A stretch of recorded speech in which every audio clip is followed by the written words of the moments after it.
പരിശുദ്ധമായ ഈ അൾത്താരയിൽ വന്ന് സാക്ഷ്യം പറയുവാൻ ലഭിച്ച കൃപയോർത്ത് പരിശുദ്ധ അമ്മയ്ക്കും ദേവകുമാരനും നന്ദി പറയുന്നു. എൻ്റെ പേര് സോണിയ. ഞാൻ കോട്ടയം ജില്ലയിൽ മണർകാട് സെൻറ്റ് മേരീസ് പള്ളിയിൽ ഇടവകാംഗമാണ്.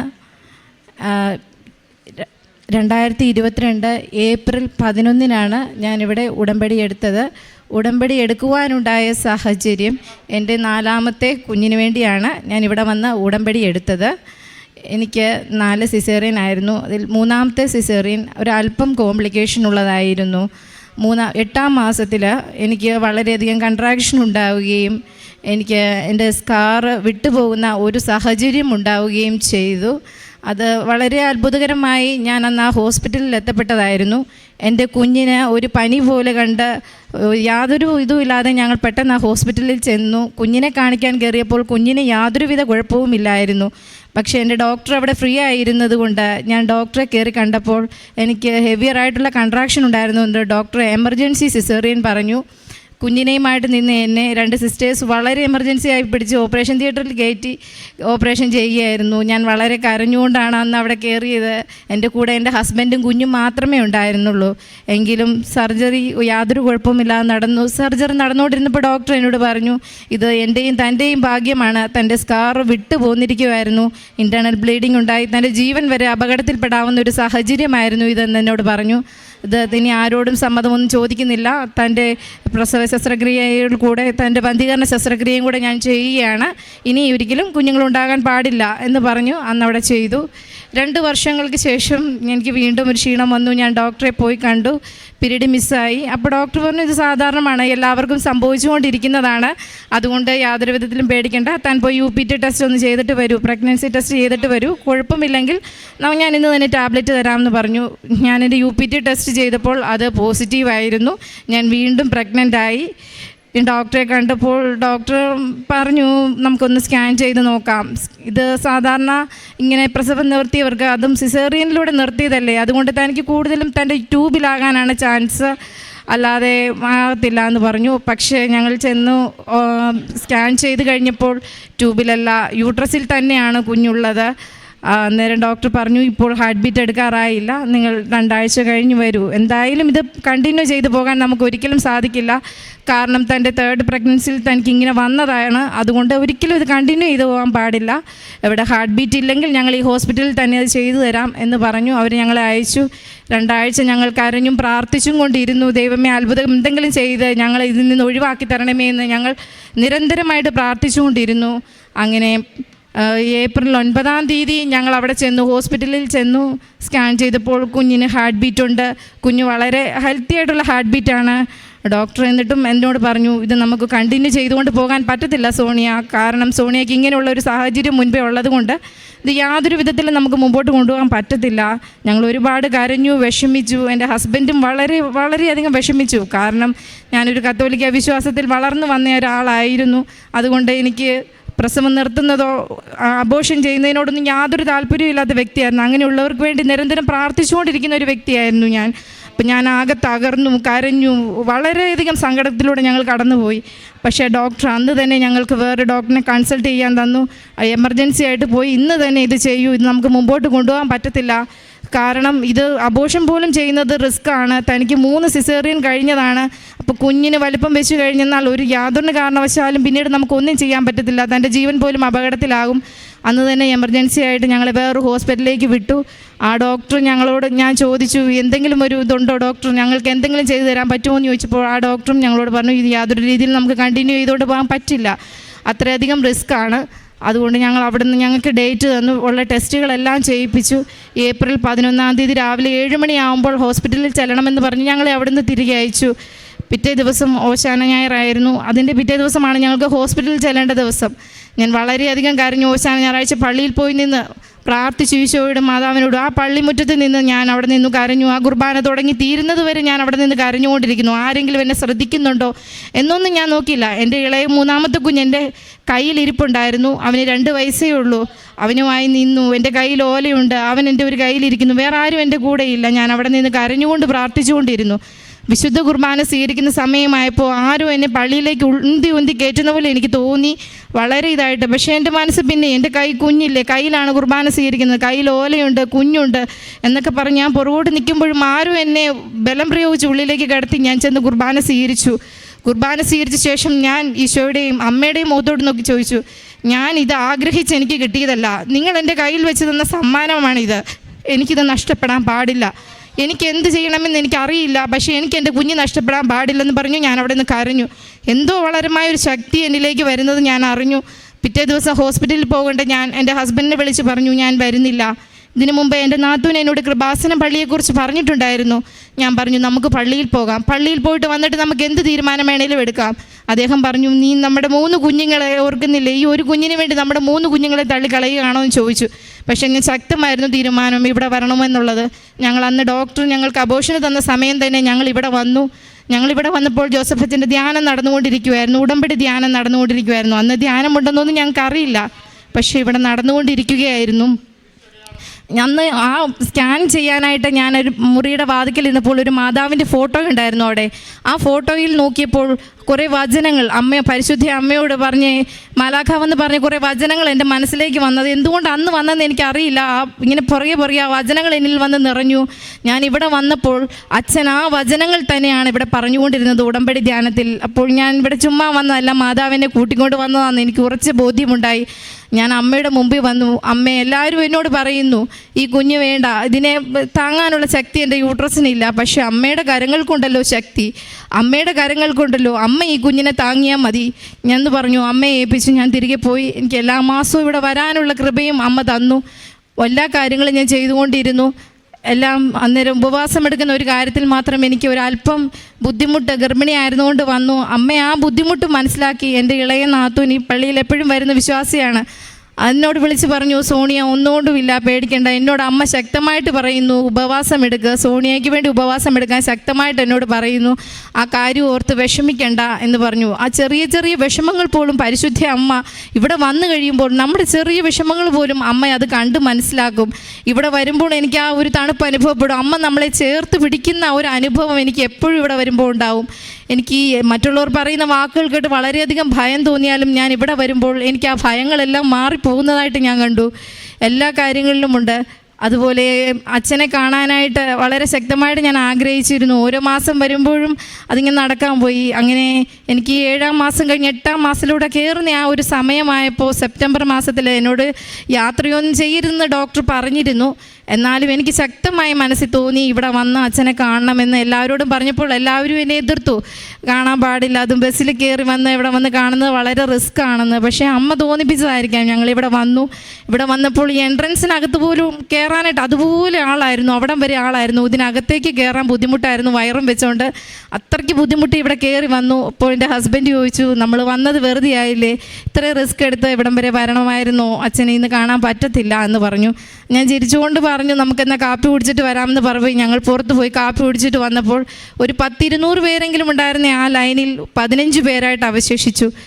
അപ്പോൾ കാര്യം എന്താണെന്ന് തിരക്കിയപ്പോൾ ഉടമ്പടി പുതുക്കിയവർക്ക് മാത്രമേ അച്ഛനെ കാണാൻ സാധിക്കുകയുള്ളൂ എന്ന് പറഞ്ഞു. അങ്ങനെ 15 പേരിൽ ഏറ്റവും പുറകിൽ നിന്ന് ഞാൻ ഏറ്റവും ഗർഭിണി ആയതുകൊണ്ട് ആ പേര് വിളിച്ചപ്പോൾ എനിക്ക് ആദ്യം കയറി കാണാനുള്ള അവസരമുണ്ടായി. കാരണം അമ്മയ്ക്കറിയാം എൻ്റെ കാല് മുഴുവൻ വെരിക്കോസ് വെയിൻ ആയിരുന്നു. എനിക്കൊരു അല്പസമയം പോലും എനിക്ക് നിൽക്കാൻ പാടില്ലായിരുന്നു ഇവിടെ. അത് മറ്റാരും അറിഞ്ഞില്ലെങ്കിലും പരിശുദ്ധി അമ്മ അത് മനസ്സിലാക്കുന്നുണ്ടായിരുന്നു. അമ്മ ഏറ്റവും ആദ്യം അച്ഛനെ കാണാനുള്ള അനുഗ്രഹം എനിക്ക് തന്നു. അവിടെ വന്നപ്പോൾ എനിക്കൊന്നും പറയാൻ സാധിച്ചില്ല ഈ കാര്യങ്ങളൊന്നും. പ്രഗ്നൻസി ബ്ലെസ്സിങ് എന്ന് പറഞ്ഞാണ് എഴുതി തന്നത്. ഇവിടെ വന്നു അച്ഛൻ കുരിശുരൂപം കൈ തന്നു, വിശ്വാസ പ്രമാണം ചൊല്ലി പ്രാർത്ഥിച്ചു. അത് കഴിഞ്ഞ് തിരിച്ചയക്കുന്നതിന് മുമ്പ് അച്ഛൻ എന്നോട് ചോദിച്ചു മോളെ നിനക്ക് വേറെ എന്തെങ്കിലും പറയാനുണ്ടോ എന്ന് എന്നോട് ചോദിച്ചു. അപ്പം ഞാൻ പറഞ്ഞു അച്ഛാ എനിക്കിതെൻ്റെ 4ാമത്തെ സിസേറിയൻ ആണെന്ന് പറഞ്ഞു. അപ്പോൾ അച്ഛൻ വളരെ കരുണയോടെ അലിവോടെ എനിക്ക് തോന്നി. വിശുദ്ധ ഗ്രന്ഥത്തിൽ പല ഭാഗത്തും ഈശോയോട് തോന്നുന്ന അലിവ് എനിക്ക് പെട്ടെന്ന് അച്ഛൻ്റെ മുഖത്ത് നിന്ന് എനിക്കത് എന്തോ എനിക്കിവിടെ പറയണമെന്ന് ഇപ്പോൾ തോന്നി. എനിക്കത് പെട്ടെന്നുണ്ടായി. അച്ഛൻ എന്നെ വളരെ അലിവോടെ നോക്കി. അച്ഛൻ പരിശുദ്ധ അമ്മയുടെ അടുത്ത് പോയി നിന്ന് സംസാരിച്ചു, എനിക്ക് വേണ്ടി പ്രാർത്ഥിച്ചു. അച്ഛൻ തിരികെ വന്ന് എൻ്റെ ഉദരത്തിൽ കൈവച്ച് എനിക്ക് കുഞ്ഞിനും വേണ്ടി പ്രാർത്ഥിച്ച ശേഷം അച്ഛൻ സാഹിത്യൻ്റെ കയ്യിൽ തന്നിട്ട് മോളത് പോയി അടിവയറ്റിൽ പൂശി വിശ്വാസ പ്രമാണം ചൊല്ലി പരിശുദ്ധ അമ്മയെ നിന്നെയും കുഞ്ഞിനെയും ഏൽപ്പിച്ച് നീ മടങ്ങിപ്പോയിക്കോളാൻ എന്നോട് പറഞ്ഞു. ഞാൻ അതുപോലെ തന്നെ ചെയ്തു. എന്തെന്നില്ലാത്തൊരു വിശ്വാസവും ശക്തിയും എന്നെ വന്ന് നിറഞ്ഞത് ഞാൻ അറിഞ്ഞു. പിന്നെ എന്നിൽ യാതൊരു ഭയവും ഇല്ലായിരുന്നു. ഓരോരോ വേദനകൾ വരുമ്പോഴും ഞാൻ പെട്ടെന്ന് ഭയപ്പെട്ടിരുന്നു, ഇതെന്തുവാ സ്കാറിൻ്റെ എനിക്ക് വളരെ തിന്നായിരുന്നു എൻ്റെ സ്കാർ, അത് പൊട്ടിപ്പോകുമോ എന്നുള്ള ഭയം എന്നെ നിരന്തരം വേട്ടയാടിക്കൊണ്ടിരുന്നു. പക്ഷേ എല്ലാം വളരെ എന്നിട്ട് ഞാൻ ആഗ്രഹിച്ചു. നവംബറിലാണ് എനിക്ക് സിസേറിയൻ പറഞ്ഞിരുന്നത്. എന്നിട്ടും ഞാൻ ആഗ്രഹിച്ചു, അമ്മയുടെ മാസമായ ഒക്ടോബർ മാസത്തിൽ എനിക്ക് കുഞ്ഞിന് ജന്മം കൊടുക്കാൻ സാധിക്കണമെന്ന് ഞാൻ അമ്മയോട് പ്രാർത്ഥിച്ചു. അന്ന് എനിക്ക് നവംബറിൽ ഫിക്സ് ചെയ്ത ഓപ്പറേഷൻ തലേ ദിവസം വന്ന് ഡോക്ടർ എനിക്കത് ഒക്ടോബർ 31 ആക്കി തന്നു. അങ്ങനെ ആ മാസം തന്നെ എനിക്ക് എൻ്റെ കുഞ്ഞിന് ജന്മം കൊടുക്കാൻ അനുഗ്രഹം ലഭിച്ചു. യാതൊരു കുഴപ്പവുമില്ലാതെ ഞാൻ ആ കുഞ്ഞിന് ജന്മം കൊടുത്തു. ഡോക്ടർ ഓപ്പറേഷൻ ചെയ്തുകൊണ്ടിരുന്നപ്പോൾ എന്നോട് പറഞ്ഞു കഴിഞ്ഞു, തൻ്റെ സ്കാർ വളരെ തിന്നായിരുന്നു, തൊട്ടാൽ പോലും പൊട്ടിപ്പോകുന്ന ഈ സ്കാർ യാതൊരു കുഴപ്പവും ഇല്ലാതെ ഇരുന്നല്ലോ, ഇത് അത്ഭുതമായിരിക്കുന്നു എന്ന് ഡോക്ടർ എന്നോട് പറഞ്ഞു. അത്ര തിന്നായിരുന്നു എൻ്റെ സ്കാർ. ഇത് ലഭിച്ച വലിയ അനുഗ്രഹത്തിന് പരിശുദ്ധ അമ്മയോട് ഞാൻ നന്ദി പറയുന്നു. അതിനുശേഷം ഞങ്ങൾ ഡിസ്ചാർജ് ആയപ്പോൾ കുഞ്ഞിൻ്റെ പൊക്കിളിൽ നിന്നൊരു ചെറിയ ബ്ലീഡ് ഉണ്ടായി. അത് ഞങ്ങൾ ഡോക്ടറെ കാണിച്ചപ്പോൾ ഞങ്ങൾ ഡിസ്ചാർജ് ചെയ്തെങ്കിലും ഡോക്ടർ ഒരു ടെസ്റ്റിന് വിട്ടിരുന്നു. PTT അവർക്ക് ഇച്ചിരി ഹൈ ആയിരുന്നു. വൈറ്റമിൻ K എന്ന് പറയുന്ന ഇതിൻ്റെ കുറവുണ്ടായിരുന്നു. അപ്പോൾ ഡോക്ടർ വളരെ പെട്ടെന്ന് എമർജൻസി ആയിട്ട് ബ്ലഡ് ബാങ്കുള്ള ഏതെങ്കിലും ഹോസ്പിറ്റലിൽ കൊണ്ട് കുഞ്ഞിനെ അഡ്മിറ്റ് ആക്കാനായിട്ട് പറഞ്ഞു. യാതൊരു കുഴപ്പവുമില്ലായിരുന്നു കുഞ്ഞാ. അപ്പം പെട്ടെന്ന് ഞാൻ അങ്ങ് ഡിപ്രസ്ഡായി വളരെയധികം കരഞ്ഞു, വിഷമിച്ചു. അപ്പോഴും എൻ്റെ ഇളയ നാത്തൂൻ എന്നെ വിളിച്ച് പറഞ്ഞു, നിൻ്റെ കയ്യിൽ തൈലമില്ലേ, അമ്മയുടെ തേനില്ലേ, പിന്നെ നീ എന്തിനാ ഈ കരയുന്നത്, നിനക്ക് ഇത്രയും വലിയ അത്ഭുതം അമ്മ ചെയ്തു തന്നിട്ടും നീ എന്തേ ഇങ്ങനെ വിശ്വസിക്കാത്തതെന്ന് ചോദിച്ച് എന്നെ വഴക്ക് പറഞ്ഞു. ഞാനത് തന്നെ ചെയ്തു. എന്നിട്ട് ഡോക്ടറിൻ്റെ കുഞ്ഞിനെ കൊണ്ട് അന്നേരം തന്നെ ഹോസ്പിറ്റലിൽ ബ്ലഡ് ബാങ്കുള്ള ഹോസ്പിറ്റലിൽ കൊണ്ട് കാണിച്ചു. അപ്പോൾ ഡോക്ടർ ടെസ്റ്റ് ചെയ്തിട്ട് പറഞ്ഞു, വൈറ്റമിൻ K കുറവുണ്ട്, ഇൻറ്റേർണൽ ബ്ലീഡിങ് ഉണ്ടാകാൻ ചാൻസ് ഉണ്ട്, എന്നാലും ഭയപ്പെടേണ്ട, നിങ്ങൾ കുഞ്ഞുമായിട്ട് പൊക്കോ, ധൈര്യമായിട്ട് പൊക്കോ, ഒരു കുഴപ്പവുമില്ല, 2 ആഴ്ച കഴിയുമ്പോൾ നമുക്ക് ഒന്നുകൂടെ ചെക്ക് ചെയ്യാമെന്ന് പറഞ്ഞു. 2 ആഴ്ച കഴിഞ്ഞ് ചെക്ക് ചെയ്തപ്പോൾ കുഞ്ഞിന് യാതൊരു കുഴപ്പവുമില്ല. അതുപോലെ തന്നെ എൻ്റെ ഉടമ്പടിയിൽ ഞാൻ വെച്ചിരുന്നതാണ് അമ്മയുടെ രോഗസൗഖ്യം. അമ്മയ്ക്ക് വളരെ കാലങ്ങളായി വെരിക്കോസ് വെയിൻ്റെ ബുദ്ധിമുട്ടും കാലിന് മുട്ടിൽ നടക്കാൻ പോലും വളരെ പ്രയാസമായിരുന്നു. എൻ്റെ ആദ്യ ഉടമ്പടിയിൽ ഞാൻ അതും വെച്ചിട്ടുണ്ടായിരുന്നു. അതും എനിക്ക് സാധിച്ചു കിട്ടി. അതുപോലെ സഹോദരന് 3 വർഷമായിട്ട് കുഞ്ഞുങ്ങളില്ലായിരുന്നു. അവർക്ക് ഒരു സ്ഥലത്ത് ഒരുമിച്ച് നിൽക്കുവാനോ കുഞ്ഞുങ്ങളാകുവാനോ ഉള്ള കൃപയില്ലായിരുന്നു. ഈ 2 കാര്യം ഞാൻ എൻ്റെ ഉടമ്പടിയിൽ വെച്ചിരുന്നു. അത് രണ്ടും എനിക്ക് സാധിച്ചു കിട്ടി. ഈ മാർച്ച് 9-ാം തീയതി എൻ്റെ നാത്തൂനൊരു പെൺകുഞ്ഞിന്, ആരോഗ്യമുള്ളൊരു പെൺകുഞ്ഞിന് ജന്മം കൊടുത്തു. അതുപോലെ തന്നെ എൻ്റെ ഉടമ്പടി പുതുക്കിയപ്പോൾ ഞാനൊരു കാര്യം വെച്ചിരുന്നു. എൻ്റെ വിവാഹം കഴിഞ്ഞിട്ട് 12 വർഷമായി. 2010-ലായിരുന്നു വിവാഹം. 12-ൽ ഞങ്ങളൊരു ധ്യാനം കൂടാൻ പോയപ്പോൾ ഒരു അച്ഛൻ ഞങ്ങളോട് ചോദിച്ചു, ബാർ ഹോട്ടലിലാണ് എൻ്റെ ഹസ്ബൻഡ് ജോലി ചെയ്യുന്നത്, ഷെഫായിട്ടാണ് ജോലി ചെയ്യുന്നത്, എന്നാലും ചോദിച്ചു, ബാറിലെ ജോലി നിനക്കൊന്ന് മതിയാക്കി കൂടെ എന്ന് ചോദിച്ചു. അന്ന് തൊട്ട് ഞാൻ എൻ്റെ മനസ്സിലതൊരു കരടായിട്ട് കിടന്നു. ഞാൻ അന്ന് തൊട്ട് പ്രാർത്ഥിക്കുന്നുണ്ടായിരുന്നു, ഈ ജോലി ഒന്ന് മാറിക്കിട്ടണം, അവിടെ നിന്ന് ജോലി മാറിക്കിട്ടണമെന്ന്. ഇത്രയായില്ല. ഇവിടെ വന്നപ്പോൾ ഇത് ഒരിക്കലും നടക്കാത്തൊരു പ്രാർത്ഥനയല്ലേ, അതുകൊണ്ട് ഇവിടെ ചുമ്മാ ഒന്ന് വെച്ച് നോക്കാമെന്നോർത്തു. എൻ്റെ ഉടമ്പടി പുതുക്കിയപ്പോൾ ഞാൻ അതിവിടെ വെച്ചു. ഞാൻ വീട്ടിൽ ചെന്ന് വണ്ടിയിൽ നിന്ന് ഇറങ്ങുന്നതിന് മുമ്പ് എൻ്റെ ഹസ്ബൻഡ് എന്നെ വിളിച്ച് പറഞ്ഞു, ഇതുപോലെ എനിക്കൊരു റെസ്റ്റോറൻറ്റിൽ നിന്ന് എന്നെ വിളിച്ചിരിക്കുന്നു. അവർ പറഞ്ഞു, പുതിയതായിട്ട് നടന്ന റെസ്റ്റോറൻ്റാണ്, അത് ഓപ്പണാക്കി തരണം, അതിന് ഇനി അത് നഷ്ടമാണെങ്കിൽ പോലും തനിക്ക് 1 വർഷത്തേനുള്ള സാലറി അഡ്വാൻസ് ആയിട്ട് തന്നേക്കാം, തന്നെ അവിടെ വന്നേ പറ്റുള്ളൂ പറഞ്ഞ് എൻ്റെ ഹസ്ബൻഡിനെ നിർബന്ധിച്ചു. ഒരിക്കൽ പോലും 10 വർഷമായിട്ട് മാറാതിരുന്ന പുള്ളി പെട്ടെന്ന് തന്നെ ഇവിടെ ഞാനൊരു ഉടമ്പടി എഴുതി വെച്ചു. വീട്ടിൽ ചെന്നപ്പോഴത്തേക്കും അതിൽ വന്ന് എന്നെ വിളിച്ച് പറഞ്ഞു, ഓഗസ്റ്റ് 1-ാം തീയതി തൊട്ട് അവിടെ ജോയിൻ ചെയ്യണമെന്ന് വിളിച്ച് പറഞ്ഞു. അങ്ങനെ നിരവധിയായ ഒരുപാട് അനുഗ്രഹങ്ങൾ മാതാവിൽ ഞങ്ങൾ തന്നു, ചെറിയ ഒരുപാട് അനുഗ്രഹങ്ങൾ. അതെല്ലാം ഇവിടെ പറയാൻ പോയാൽ സമയം ഒത്തിരിയാവും. ഈ എല്ലാ അനുഗ്രഹങ്ങളെയും ഓർത്ത് പരിശുദ്ധ അമ്മയ്ക്കും തിരുക്കുമാരനും കോടാനുകോടി നന്ദികൾ പറയുന്നു. സോണിയ മനു കോട്ടയത്ത് നിന്ന് വന്ന ഈ സഹോദരി പറഞ്ഞ വലിയൊരു സാക്ഷ്യമാണ് നമ്മളിപ്പോൾ കേട്ടത്. അത് സോണിയ 2 പ്രാവശ്യം സിസേറിയൻ ആയിരുന്ന് 2 കുഞ്ഞുങ്ങൾക്ക് ജന്മം കൊടുത്ത്, അത് കഴിഞ്ഞ് 3-ാമത്തെ കുഞ്ഞിനും ജന്മം ഗർഭിണിയായിരുന്ന സമയത്ത് അതിൻ്റെ ഇളയ കുഞ്ഞിനെ കാണിക്കാൻ, ഡോക്ടറിനെ കാണിക്കുവാനായിട്ട് അങ്ങ് ഹോസ്പിറ്റലിൽ ചെന്നാണ്. അവിടെ ചെന്നിരിക്കുമ്പോൾ ഇവരെ സാധാരണ കണ്ടുകൊണ്ടിരിക്കുന്ന ഡോക്ടർ ഗർഭിണിയാണല്ലോ. അപ്പോൾ ആ ഡോക്ടർ ഫ്രീ ആയിട്ട് അവിടെ ഇരിക്കുന്നത് കണ്ട് നല്ല ഒന്ന് കണ്ടു കളയാമെന്ന് വിചാരിച്ച്. പക്ഷെ വേറൊരു കാര്യം കൂടി ഉണ്ടായിരുന്നു. അന്ന് രാത്രി, മുമ്പിലത്തെ ദിവസം രാത്രി എന്ന് പറയുന്നത് വല്ലാത്ത ഒരു വയറിനൊരു വേദനയും ഒരു കൺട്രാക്ഷനും ഉണ്ടായിരുന്നു. അതായത് പിന്നെ എന്താ കൺട്രാക്ഷൻ എന്ന് പറഞ്ഞാൽ വയറ് ചുരുങ്ങുകയും, അതായത് നമ്മുടെ ഗർഭാശയം ചുരുങ്ങുകയും വികസിക്കുകയും ചെയ്യുന്ന അതിച്ചിരി കൂടുതലായിട്ടുള്ള ഒരു അനുഭവം ഈ കുട്ടിക്കുണ്ടായി. എന്ന് പറഞ്ഞാൽ മൂന്നാമത്തതാണ്, 2 സിസേറിയൻ കഴിഞ്ഞതാണ്. അപ്പം ഇങ്ങനെ അന്ന് ഒന്ന് കണ്ടു കളയാമെന്ന് കരുതി അങ്ങ് ഡോക്ടറിനെ പോയി കണ്ട് കഴിഞ്ഞപ്പോഴാണ് ഡോക്ടർ പരിശോധിച്ചപ്പോൾ വളരെ ഇമ്മീഡിയറ്റ് ആയിട്ട് തന്നെ ഇവരെ സർജറിക്കായിട്ട് കയറ്റുകയാണ് ചെയ്യുന്നത്. കാര്യം എന്ന് പറയുന്നത് ഇവരുടെ ആ യൂട്രസിൽ മുൻപുണ്ടായിരുന്ന സ്കാറ് അത് ചെറുതായിട്ട് പൊട്ടി, ഇങ്ങനെ ആ സ്റ്റിച്ചൊക്കെ പോയ ഭാഗത്തെന്ന് പറഞ്ഞാൽ വിണ്ടിട്ട് അവിടെ കൂടി ബ്ലഡ് ചെറിയ ബ്ലീഡിങ് തുടങ്ങി. അതാണ് ഈ 2 സിസേറിയൻ മതി, മൂന്നാമത്തത് വേണ്ട, അപകടമാണെന്ന് പറയാൻ കാരണമെന്ന് പറഞ്ഞാൽ തന്നെ ഇതാണ്. ഈ സ്കാർ എന്ന് പറയുന്നത് പെട്ടെന്ന് ഈ കൺട്രാക്ഷൻ മൂലം പൊട്ടിയിട്ട് രക്തം വാർന്ന് അമ്മയും കുഞ്ഞും മരിക്കാനായിട്ടുള്ള സാധ്യത ഉണ്ട്. അതാണ് മുന്നിൽ കണ്ടുകൊണ്ട് പിന്നെ ഇത് വേണ്ട എന്ന് വെക്കുന്നത്. ഇവിടെ ഈ ഡോക്ടർ പിന്നെ വേറെ ഒന്നും ആലോചിച്ചില്ല. ഉടനെ അതായത് പിന്നെ ഓൺ ദ സ്പോട്ടിൽ തന്നെ ആരുടെ അനുവാദം കൂടാതെ തന്നെ ഇവർ ഓപ്പറേഷൻ തിയേറ്ററിലേക്ക് കയറി തയ്യാറായി നിൽക്കുകയാണ്. ഈ മകൾ അവിടെ ചെല്ലുമ്പോൾ ഡോക്ടർ റെഡിയായി നിൽക്കുകയാണ്. പിന്നീടാണ് ഇതിൻ്റെ പേപ്പറുകളൊക്കെ ഒപ്പിട്ടൊക്കെ വാങ്ങിക്കുന്നത്. അപ്പോൾ അത്ര കണ്ട അപകടമുണ്ടായിരുന്ന ആ ഇതിലെന്ന് പറഞ്ഞാൽ പിന്നെ ഇത് ഓപ്പറേഷൻ ചെയ്ത് കുട്ടിയെ എടുത്ത് അതൊക്കെ കഴിഞ്ഞിട്ട് ഇവർ വീട്ടിലേക്ക് പോവുകയാണ്. അപ്പം ഇതല്ല പറയാനായിട്ടുള്ളത്. ഇത് കഴിഞ്ഞ് ഏകദേശം ഒരു എത്ര നാൾ കഴിഞ്ഞപ്പോഴാണ് അടുത്ത 2 വർഷം കഴിഞ്ഞപ്പോൾ ഇവർ വീണ്ടും പ്രഗ്നൻ്റ് ആകുകയാണ് ചെയ്തത്. വീണ്ടും പ്രഗ്നൻ്റായി. അവിടെ പ്രഗ്നൻ്റായി കഴിഞ്ഞപ്പോൾ ഉടനെ തന്നെ അപ്പം മറ്റേ മൂന്നാമത്തേലെന്ന് പറഞ്ഞാൽ പ്രസവം നിർത്തിയതാണ്. അത് പ്രസവം നിർത്തിയതുകൊണ്ട് ഇവർ ഡോക്ടറിനെ കാണിച്ചപ്പം പറഞ്ഞ് ഇത് ചിലപ്പോൾ ഇതൊരിക്കലും യൂട്രസിൽ ഈ കുഞ്ഞ് ആകാനായിട്ടുള്ള സാധ്യതയില്ല, ഇത് ട്യൂബുലർ പ്രഗ്നൻസി ആകാം, ട്യൂബിലായിരിക്കാവുള്ളത് എന്നുള്ളത് ഡോക്ടർ പറയുകയാണ്. അപ്പോൾ ഉടനെ തന്നെ അവരെന്ത് ചെയ്ത് എന്നിട്ട് സ്കാൻ ചെയ്ത് നോക്കിയിട്ട് പറഞ്ഞ് പിന്നെ നമുക്ക് അന്നേരം സ്കാൻ ചെയ്തോ? അന്നേരം സ്കാൻ ചെയ്തു. ട്യൂബിലാണോ യൂട്രസിലാണോ എന്ന് അറിയാനായിട്ട് അന്നേരം തന്നെ സ്കാൻ ചെയ്തായിരുന്നു. അത് കഴിഞ്ഞിട്ട് പിന്നെ ഒരാഴ്ച കൂടെ അല്ലെങ്കിൽ 2 ആഴ്ച കഴിഞ്ഞിട്ട് യൂട്രസിലാണ്, കുഞ്ഞ് യൂട്രസിൽ തന്നെയാണ്. പക്ഷെ അതിന് ഹാർട്ട് ബീറ്റ് ഒക്കെ പ്രോപ്പർ ആയിട്ടുണ്ടോ എന്ന് അറിയാൻ 2 ആഴ്ചയും കൂടി വെയിറ്റ് ചെയ്യണം. 2 ആഴ്ച കൂടെ അതിൻ്റെ ആ വളർച്ച ഒന്നാൽ ശരിയായിട്ടുള്ള ശ്വാസോച്ഛ്വാസമൊക്കെ എടുക്കുന്നുണ്ടോ എന്നൊക്കെ ഒന്ന് അറിയുന്നതിന് വേണ്ടിയിട്ട് അത് 2 ആഴ്ചത്തെ സമയം കൊടുത്തു. 2 ആഴ്ച കഴിഞ്ഞ് അവർ വന്ന് പരിശോധിച്ചപ്പോൾ ഇത് ട്യൂബിലുമല്ല, അത് യൂട്രസിൽ തന്നെയാണ്.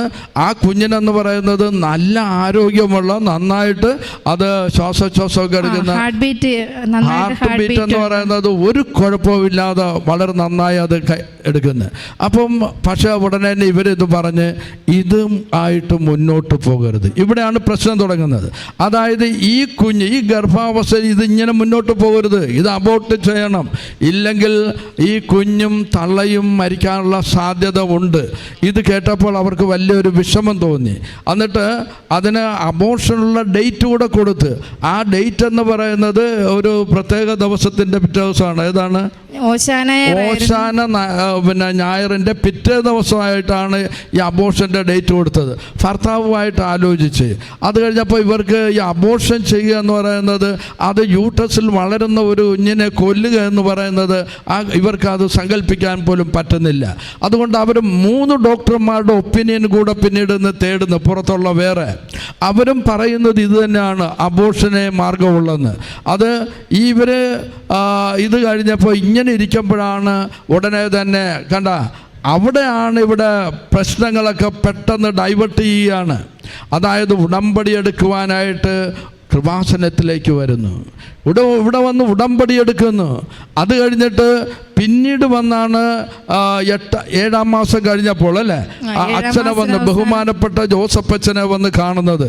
അച്ഛനെ കാണാനായിട്ട് വലിയ ബുദ്ധിമുട്ടായിരുന്നെന്നൊക്കെ പറഞ്ഞ് ആ അച്ഛനെ കണ്ടു കഴിഞ്ഞപ്പോൾ എന്ത് ചെയ്ത് വളരെ പ്രശ്നവും കോംപ്ലിക്കേഷനുമായിട്ടുള്ള ഈ പ്രസവം അതായത് മരണം മുന്നിൽ കണ്ടുകൊണ്ടുള്ളത് തന്നെയാണ്.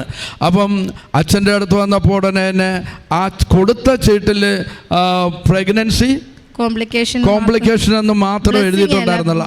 പ്രഗ്നൻസി ബ്ലെസ്സിങ് എന്ന് മാത്രമേ ഉണ്ടായിരുന്നുള്ളൂ. പ്രഗ്നൻസി ബ്ലെസ്സിങ് എന്ന് മാത്രമേ എഴുതിയിട്ടുണ്ടായിരുന്നുള്ളൂ. അച്ഛനത് നോക്കിക്കഴിഞ്ഞപ്പം അച്ഛന് പരിശുദ്ധാത്മാവ് തോന്നിച്ചതാണ്. അച്ഛൻ ഉടനെ എന്നെ പറഞ്ഞ്, മോളെ നിനക്കെന്തെങ്കിലും പറയാറുണ്ടോ? എല്ലാവരുടെ അടുത്തും അങ്ങനെ ചോദിക്കാറില്ല. നിനക്കെന്തെങ്കിലും പറയാനുണ്ടോ എന്ന് ചോദിച്ചപ്പം പറഞ്ഞ് 4ാമത്തെ സിസേറിയൻ. അച്ഛൻ വളരെ ദയയോടുകൂടി ഈ മകളുടെ മുഖത്തേക്ക് നോക്കി. അച്ഛനറിയാം അതിൻ്റെ ഗൗരവം. അച്ഛൻ ഉടനെ തന്നെ എന്താ ചെയ്തത്, അമ്മ മാതാവിൻ്റെ അടുത്ത് വീണ്ടും പോയി നന്നായി ഒന്ന് പ്രാർത്ഥിച്ചിട്ട് ഈ മകളെ ബ്ലസ് ചെയ്ത് സൈത്ത് പൂശി, എന്നിട്ട് സൈത്ത് കയ്യിൽ കൊടുത്തിട്ട് പോയി ടോയ്ലറ്റിൽ പോയി ശുചിമുറിയിൽ പോയി അത് ഇന്ന കണക്ക് വയറിൽ പുരട്ടാൻ പറഞ്ഞു. എന്നിട്ട് അച്ഛൻ പറഞ്ഞ, ബഹുമാനപ്പെട്ട ജോസഫ് അച്ഛൻ അഭിഷിക്തൻ പറഞ്ഞ ഒരു വാക്കുണ്ട്, അമ്മേ ഈ മകളെയും കുഞ്ഞിനെയും അമ്മയ്ക്ക് പരമേൽപ്പിക്കുന്നു എന്ന് പറഞ്ഞു. എന്ന് പറഞ്ഞാൽ സംഭവിക്കാൻ പോകുന്ന വലിയ പ്രശ്നങ്ങൾ അത് അമ്മയെ അങ്ങ് ഏൽപ്പിക്കുകയാണ്, അമ്മയുടെ കയ്യിലേക്ക് അങ്ങ് കൊടുക്കുകയാണ്. അമ്മയെ വിശ്വസിച്ചാണ് ഇവർ ഈ സഹോദരി ഇവിടെ വന്നിരിക്കുന്നത്, ഭർത്താവും ഒക്കെ ആയിട്ട്. കാര്യം എന്ന് പറഞ്ഞാൽ എന്തും സംഭവിക്കുമെന്നുള്ളതാണ്. അപ്പം എന്തായാലും അടുത്ത സമയമായി, 8ാമത്തെ മാസമായി, 8 മാസം അവസാനം ഇവർക്കൊരു ആഗ്രഹം മനസ്സിൽ പറഞ്ഞിരുന്നു, ഒക്ടോബർ മാസത്തിൽ ഈ കുഞ്ഞിൻ്റെ ഡെലിവറി നടക്കണമെന്ന്. അത് നവംബർ ആദ്യത്തെ ദിവസമാണ്, നവംബർ 1-നായിരുന്നു ഈ ഡേറ്റ് കൊടുത്തിരുന്നത് സിസേറിയനുള്ള. പക്ഷേ അവർ ഡോക്ടർ മുമ്പത്തെ ദിവസം വന്നേശം പറയുകയാണ്, ഇവരുടെ മനസ്സ് അമ്മ വായിച്ചറിഞ്ഞിട്ട് അമ്മ അതെന്താക്കി മാറ്റി ഒക്ടോബർ 31-ന് ഓപ്പറേഷൻ നടക്കുകയും ഈ കുഞ്ഞിനെ വെളിയിലെടുക്കുകയും ചെയ്യുന്നു. ആരോഗ്യമുള്ള ഒരു കുഞ്ഞ്, ഒരു കുഴപ്പമില്ലാതെ ആണ് അതിനെ കിട്ടിയത്. പ്രിയ സഹോദരങ്ങളെ, ഇതെങ്ങനെയാണ് സംഭവിക്കുന്നത്? അമ്മയിൽ പൂർണ്ണമായി വിശ്വസിച്ചുകൊണ്ട് ഉടമ്പടിയെടുത്ത് ഉടമ്പടിയിലുള്ള നേർച്ച വസ്തുക്കളായ ഉടമ്പടി തൈലം കുരിശുവര ഇട്ട് വരയ്ക്കുന്നു. അതുകൂടാതെ കോംപ്ലിക്കേഷനായിട്ടുള്ള പ്രശ്നങ്ങൾ വന്നപ്പോൾ ജോസഫച്ചനെ കണ്ട്, ഇവിടുത്തെ അഭിഷക്തനെ കണ്ട് അദ്ദേഹം അവരെ പ്രത്യേകം കൈവച്ച് പ്രാർത്ഥിക്കുന്നു. അവിടെയാണ് അത്ഭുതം നടക്കുന്നത്. അതല്ലേ എഫേസുസിൻ്റെ 2-ാം അധ്യായം 8-ാം തിരുവചനത്തിൽ പറയുന്നത്, വിശ്വാസം മൂലം കൃപയാലാണ് നിങ്ങൾ രക്ഷിക്കപ്പെട്ടത്, അത് നേടിയെടുത്തതല്ല, നിങ്ങൾ നേടിയെടുത്തതല്ല, ദൈവത്തിൻ്റെ ദാനമാണെന്ന്. അതെ, ഉൽപ്പത്തി 1-ാം അധ്യായം 28-ാം തിരുവചനത്തിൽ പറയുന്നത്, ദൈവം അവരെ ഇങ്ങനെ അനുഗ്രഹിച്ച് സന്താനപുഷ്ടിയുള്ളവരായി വളരുവിൻ, ആ ഭൂമിയിലുള്ള എല്ലാറ്റിനെ കീഴടക്കുവിൻ എന്ന് പറഞ്ഞാൽ 1 അല്ല 2 അല്ല 3 അല്ല 4 കുഞ്ഞുങ്ങളെ കൊടുത്ത് സമൃദ്ധമായി അനുഗ്രഹിച്ച ഈ മക്കൾക്ക് ദൈവം കൊടുത്ത അനുഗ്രഹങ്ങളെ ഓർത്ത് നമുക്ക് ശക്തമായി കരങ്ങളടിച്ചുകൊണ്ട് നമുക്ക് ഈശോയെ, അമ്മ മാതാവിനെ ഒന്ന് മഹത്വപ്പെടുത്താം.